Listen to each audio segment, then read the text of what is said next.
Melchi, vous avez soulagé votre équipe et réveillé tout le Groupama Stadium ce soir. Ça fait plaisir d'avoir l'avantage, mais le match n'est pas encore terminé.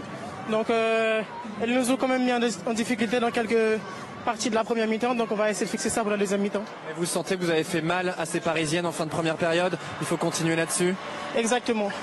Merci. On enchaîne avec Sakina Karchaoui, la Parisienne. Sakina, est-ce que, bonsoir, ce but... Cet unique but de la première période, signé Melchi Dumornay, à l'issue d'une excellente action des Lyonnaises sur le côté gauche.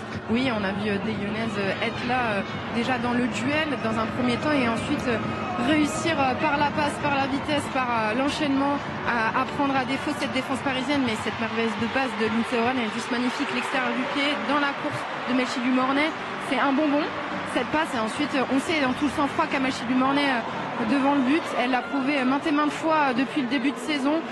C'est la deuxième meilleure buteuse du championnat et c'est pas pour rien quand on voit encore ce qu'elle est capable de faire. Il lui faut peu de choses à Melchi Dumornay pour pouvoir se mettre en action. Et là encore une fois, une seule action vraiment à se mettre là-dedans et ça finit par un but. Vous le disiez, deuxième meilleure buteuse du championnat. C'est son 16e but cette saison. Clara Matteo est toujours en tête avec 18. Si elle inscrit un triplé ce soir, l'attaquante haïtienne de l'Olympique lyonnais rejoindra Clara Matteo en tête du classement des buteuses de première ligue. Xavier Giraudon, Aline Riera, vous avez commenté cette première période. On le disait, Lyon a l'habitude